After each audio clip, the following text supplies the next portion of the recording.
තවත් විදිහකට මානසික ව්‍යාකූලතා ඇති වෙනවා ආධ්‍යාත්මික අවදිවීම් වලදී පෙර උපත්වලට අදාළ විවිධ සිද්ධි මතක් වීම.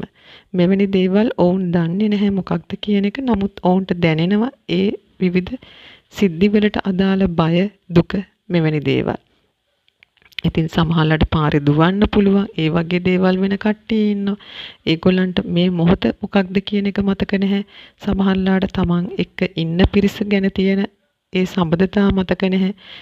ඉතින් මේ වගේ ගොඩාක් විවිධාකාරයේ ව්‍යාකූලතා තියෙනවා. ඉතින් ඒක නිසා ඇත්තටම මේ පණිවිඩය අහන කෙනෙක් මේ පිළිබඳව දැනුවත් වෙලා සමාජයට මේ පිළිබඳ තවදුරටත් දැනුවත් කිරීම වැදගත් වෙනවා. මොකද ගොඩාක් දෙනෙක් තරුණ බොහෝ දෙනෙක් ඇත්තටම විවිධාකාරයේ ව්‍යාකූලතා නිසා ගෙවල් වල දුක් විඳිනවා. පීඩාවට ලක් වෙලා තියෙනවා.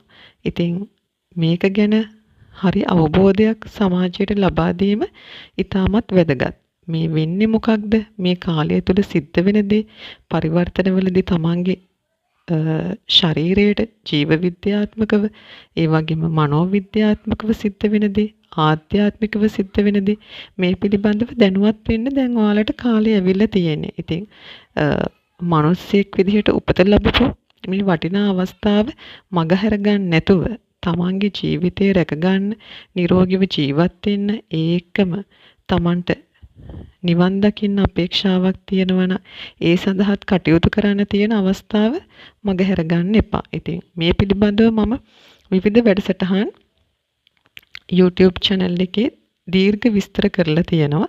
ඉතින් ඒවා හරියට සවන් දෙන්න.